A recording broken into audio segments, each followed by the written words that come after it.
Welcome back to the College Huddle. We're talking Washington. It is their bye week this week, and they are gearing up for the final stretch of the season in November. And yes, fans, there is a path for the Huskies to make the college football playoff. They might not currently be in the top 25, but throw that out the window. The Huskies are actually sitting pretty nicely, and we're going to explain just how that is. Joining me this evening is our College Huddle Washington representative. This is Hooligan from the Sound of Siren or Sound the Siren podcast. Hooligan, welcome to the College Huddle, my man. Thanks, Eric. Always good to be on with you, bud. Yeah, this is a lot of fun. You're one of my favorite people to talk to, and even though we're 3 time zones apart, my friend, I feel like we're connected. Maybe it's the Big Ten Brotherhood that you have seemed to have adopted quicker than your other former Pac-12 counterparts, who it seems like they've been coming kicking and screaming. I don't know, but maybe not. Okay. I hate to say I told you so, or some of the fan bases are finding out about a certain feathered contingent uh, being not as necessarily pleasant to deal with. Yeah, some of us up here in the Northwest might have said, yeah, called it. You can tell there's a rivalry there between Washington and Oregon. We're going to get into that in just a minute, but let's start right here first. There have been a lot of rumors about Jedd Fisch being connected to the opening at UCLA. I want you to either put some legs on that or dispel that for us here. If Jed leaves, he's not leaving for UCLA. Just the lack of institutional and organizational commitment to football, or if or I'll put it this way: Jed leaving for UCLA would be a worse decision than some of his play calling in our, worst performances during his tenure. Um, I talked about it a little on our show last night. Well, to give credit where credit was due.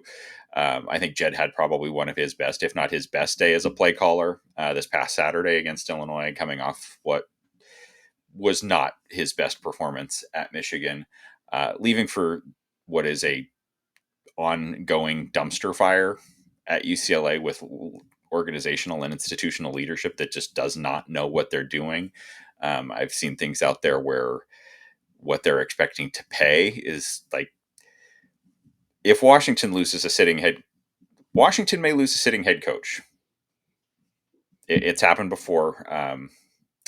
And by no means am I saying that every open job that might be at play here is a blue blood. But if you look at Washington history, the coaches that we have lost, sitting head coaches that we wanted to keep, where they went, Darrell Royal in 1960 went from Washington to Texas, a blue blood. Sarkisian went from Washington to USC, a blue blood. Kalen DeBoer went from Washington to Alabama, a blue blood. And there's also, intel out there that Troy Dannon tried to, while he was our athletic director, tried to slow play Kalen DeBoer, and that was what partially opened the door about how Kalen, or kind of lowballed him on the extension, leading to Kalen even being available for Alabama 2 seasons ago. If Jedd Fisch is wanted by the University of Washington, money is not going to be a primary reason that he leaves. And by no means, if Jed makes a move south, it's not down this coast. Mm. Do tell. What do you mean by that comment? I would say that the search that I'm keeping my closest eye on is the one at Jed's alma mater, Florida. Florida. He still has a number of connections there. The appeal of an alma mater will always be what it is. Obviously, the connection he has with Howie Roseman to the Eagles, these are things that are out there. If I was Jedd Fisch, and I had, head coached somewhere or gone to school somewhere, I'd have a tie. Obviously, I went to school somewhere, and I clearly have an affinity and an alignment to that university. And there is still something, while unfortunately Washington still does not have a full share in the Big Ten, Florida's got a full share in the SEC and an incredibly lucrative deal. That said, we'll see. I don't think Jed's the top name on their board. I think it's a little crazy that some of the coaches that are getting extensions right now are, but that's the nature of the beast. Clearly, maybe Troy Dannon learned something by locking up Matt Rule today. But If that were to happen, if Jedd would show interest in Florida and be a serious contender to be the Gators' next head coach, do you have a short list of names that you think Washington would look at immediately, or at least if you were at the AD, you would? if I was the AD, I certainly there are definitely a number of names that I would give a hard look at. I look, Indiana found something by hiring a coach from JMU. I think James Madison has a really damn good football coach right now in Bob Chesney. That's a name that I would call. It's a little off the board, and obviously the season hasn't gone as well due to a loss of the quarterback. But I would certainly say that Fran Brown is somebody that I would look at pretty strongly. What the It's less necessarily names for me, but one of the key things that and why Jedd is the right coach at the right time right now for the University of Washington is he and the staff that he has put together, guns blazing recruiters, and that is something that Washington needs, full stop, at this point in our history. And Jedd's good at the donor relations piece of things. He's good at the schmooze, and there are still some lessons that Washington needs to learn in some respects at and or I think the lesson is learned. It's just the continued support of the football program to be the engine that drives the entire athletic department and to be on the national stage every year and to stay relevant. You got to pony up every year. You got to pony up for high school recruits. You've got to pony up in the portal.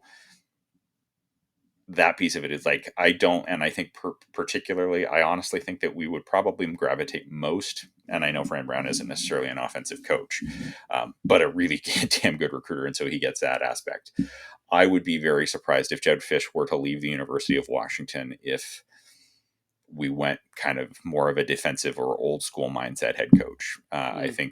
I think we've learned some lessons in terms of reactivating the fan base, and as much as Washington, particularly, certainly going back to the golden era of Don James, was built on defense, and surprisingly, given that his offensive background, the Chris Peterson success was built on really hard nosed defense.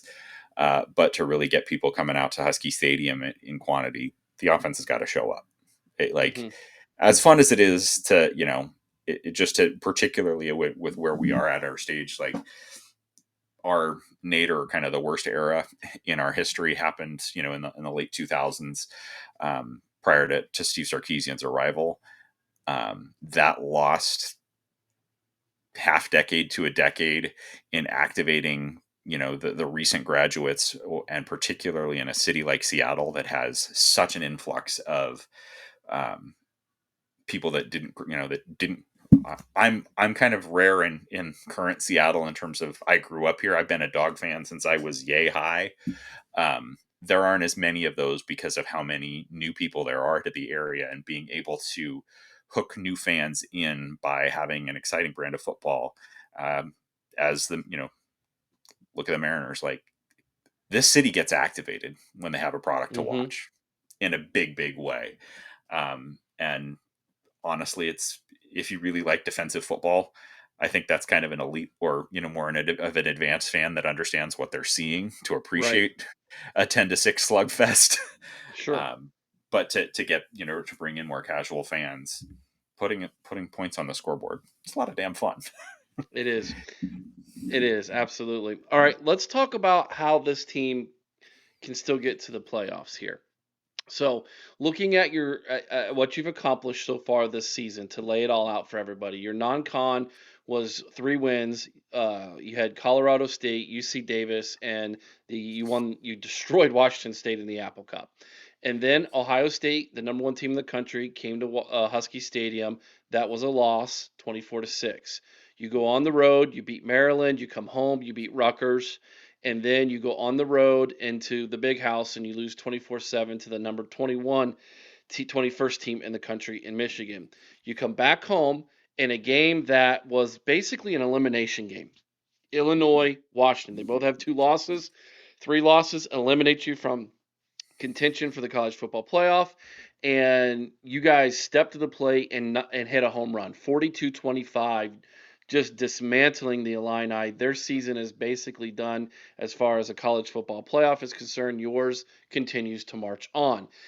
You have the bye week this week, like we said, and then you have, I think, two of the easiest games back to back. Should be. Should be. And if you look at our Big Ten power rankings on the College Huddle, you've got Wisconsin and Purdue. They're 17 and 18 on the power rankings.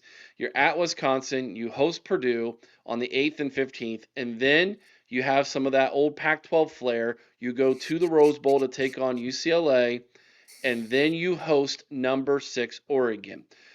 I'm going to kind of lay this out, and you tell me where I'm flawed at, or if my thinking is correctly. The loss against Ohio State does not hurt you. That's It shouldn't. it's the And best and loss. that was a game that was closer than the final score would indicate.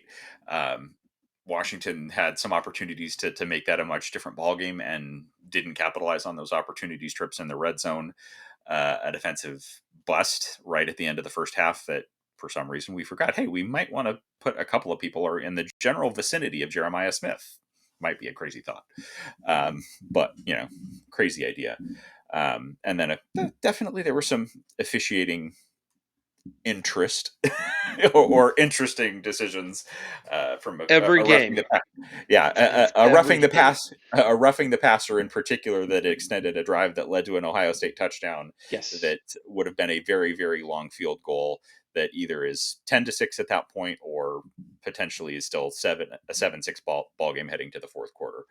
Michigan, hands down the worst performance that we put on the field this year. Like, Yeah. just not Damon's best day. We were missing, with the caveat, we were missing the starting left side of our offensive line, and that's somebody that's received early kind of recognition as a freshman in John Mills, and certainly our probably our if outside of Tarkario Davis, our biggest acquisition in the portal in left tackle Carver Willis. We're both And missing in that game. Michigan is kind of okay. Here's where I think you can overcome that loss to Michigan, because some are saying, well, if Washington goes into the last week at I guess it would be 9-2, and Michigan's 9-2.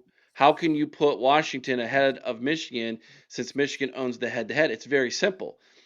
If Washington wins out, they're 10-2. Michigan loses, they're 9-3, and I think that helps Washington would you. also own a victory over a top 10 team at And that point. there it is, because you would then have beaten number 6 Oregon, handed them a second loss. And if you're going to judge Washington and Oregon with the same record, the head-to-head over the win over Oregon, I think, is more impressive than would outweigh the loss, if you will, to Michigan at that point, who would own 3 losses. And so if it were to come down to Michigan and Washington at that point, I think you have to give it to Washington over Michigan to get in, if indeed it's going to be a fourth Big Ten team were to get in.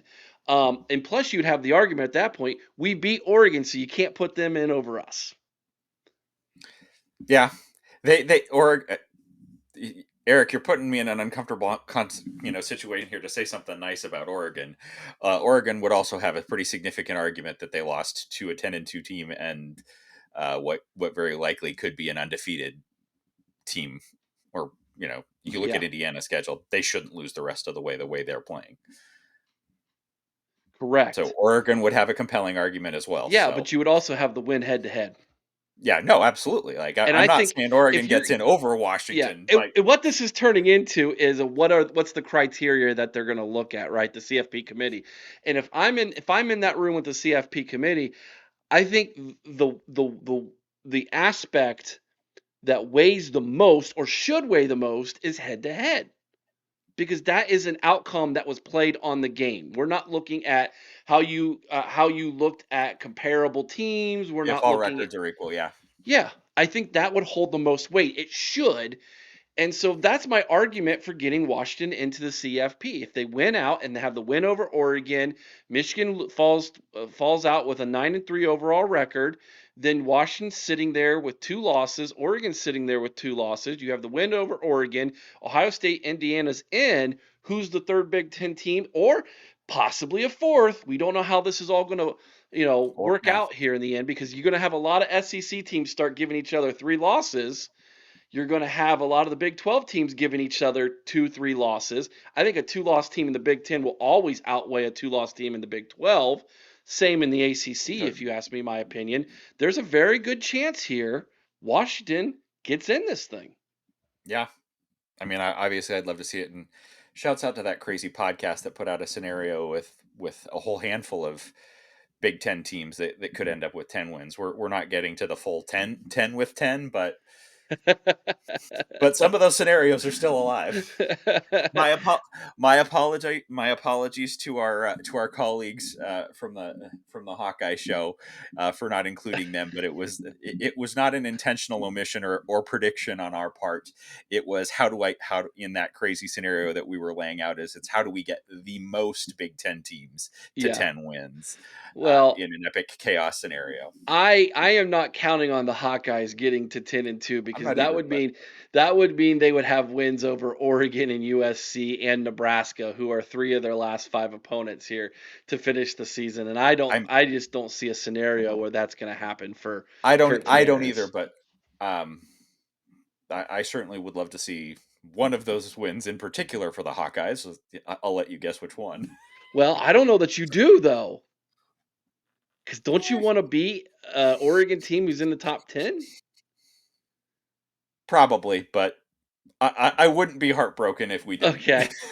If we Okay. didn't beat it, I want us to win that game regardless. I would not be heartbroken if Oregon was not in the top 10 at that point in time. Fair enough. Fair enough. All right, everybody.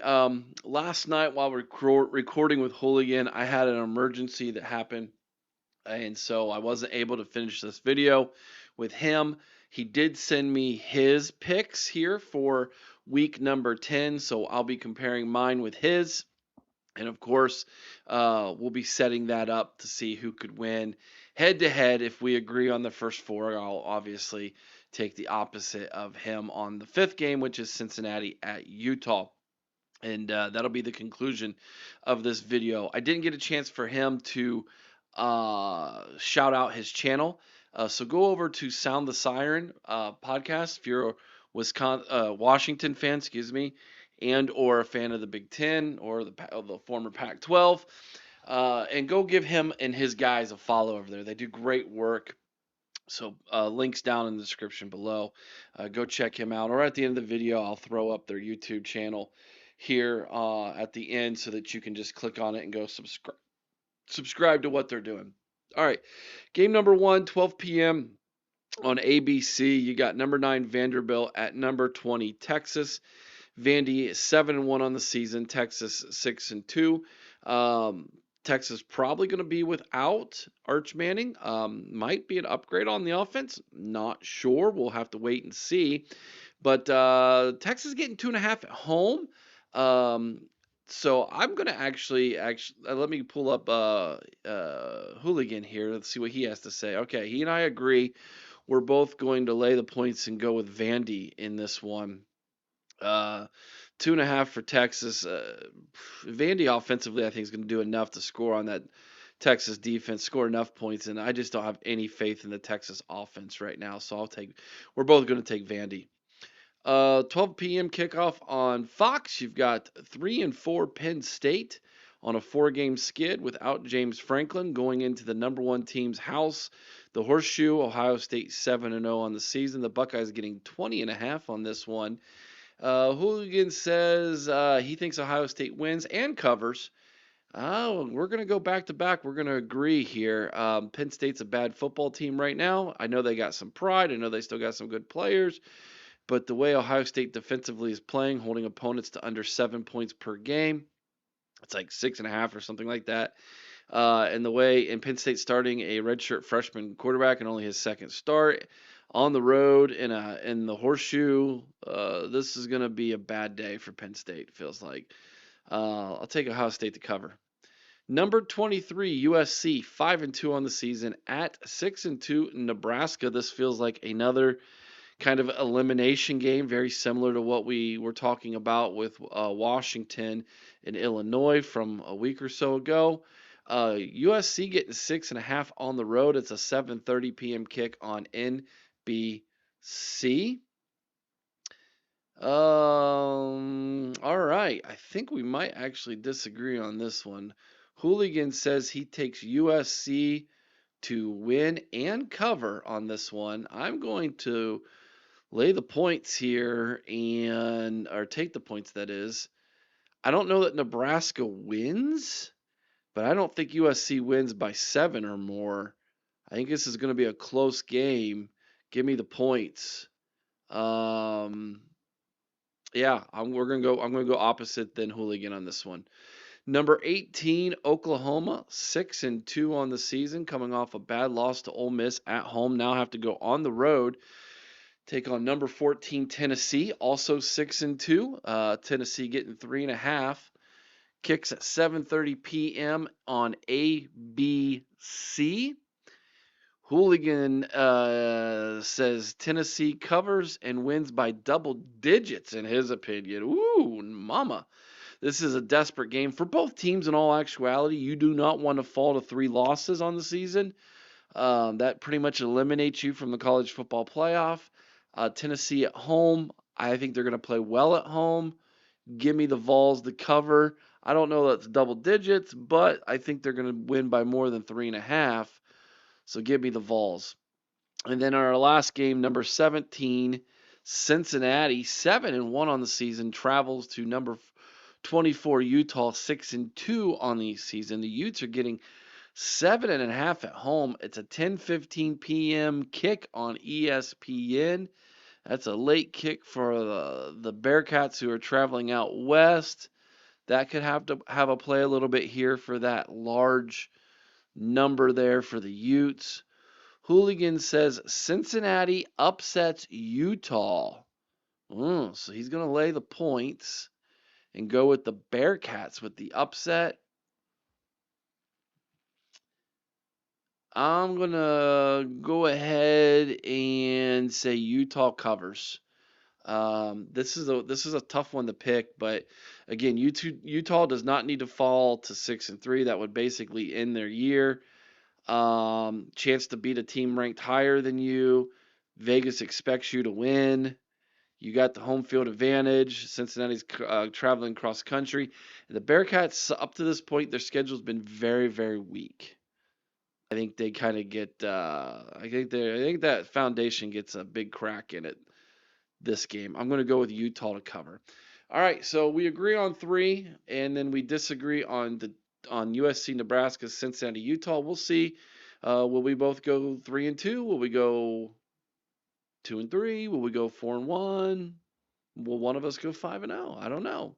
It'd be very interesting to see. Watch that this weekend as we continue to climb through the college football season. After this week, only 4 more regular season games until the postseason. Make sure you like the video, subscribe to the channel. Let us know what you think about what we think down in the comments section below, and please consider going out and giving some love to the Sound the Siren podcast, everybody. Thanks for watching. We'll be back tomorrow with another video right here on the College Huddle. Take care.